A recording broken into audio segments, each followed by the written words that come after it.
En matière de tourisme, l'Afrique subsaharienne, qui n'a attiré que 6,7 millions de visiteurs en 1990, en a accueilli 33,8 millions en 2012. En 2019, le secteur représentait environ 7% du PIB et contribuait à hauteur de 169 milliards de dollars à l'économie du continent. Le tourisme peut être un puissant facteur de développement économique à condition d'être géré durablement et amortir les chocs dus aux aléas tels que la pandémie de Covid-19.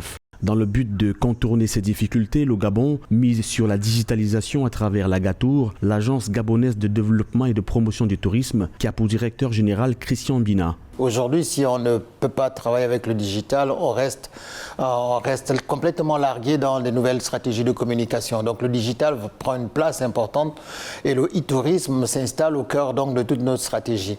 Alors d'ailleurs, aujourd'hui, le Gabon, dans 2 mois, nous allons lancer le site www.discovergabon.com pour lancer la marque qui va être l'identité même touristique du Gabon, qui va être Discover Gabon Velastiden.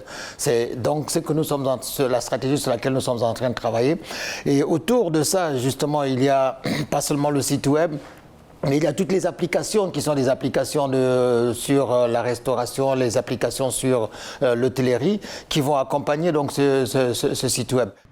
Le tourisme stimule l'économie lorsque les contraintes environnementales, sociales, économiques et autres sont prises en compte. Selon le World Travel and Tourism Council, 32,9 millions d'emplois seront créés grâce à l'industrie du tourisme et du voyage d'ici les 10 prochaines années. Pleinement conscient de l'atout du secteur touristique, les gouvernements africains multiplient les initiatives pour favoriser le tourisme comme facteur de développement. Pour Walter Nzembi, président du World Tourism Network Africa, c'est sur le levier solidarité qu'il faudrait activer. Well, the first thing with a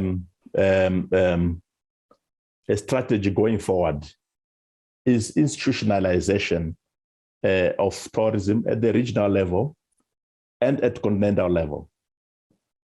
You cannot respond to the scale of China or of Europe as individual countries. You have to aggregate skills, aggregate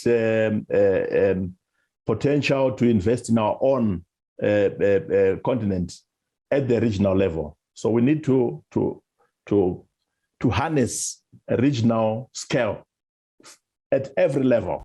Selon le secrétaire général de l'Organisation mondiale du tourisme, Zorab Pololikashvili, la diversification de l'économie par le tourisme sera essentielle pour renforcer la résilience face aux chocs externes et ainsi renforcer la stabilité des économies africaines. À l'occasion de la Journée de l'Afrique 2022, il a par ailleurs précisé que le tourisme interne et intra-régional est une source précieuse de revenus et peut dynamiser les infrastructures.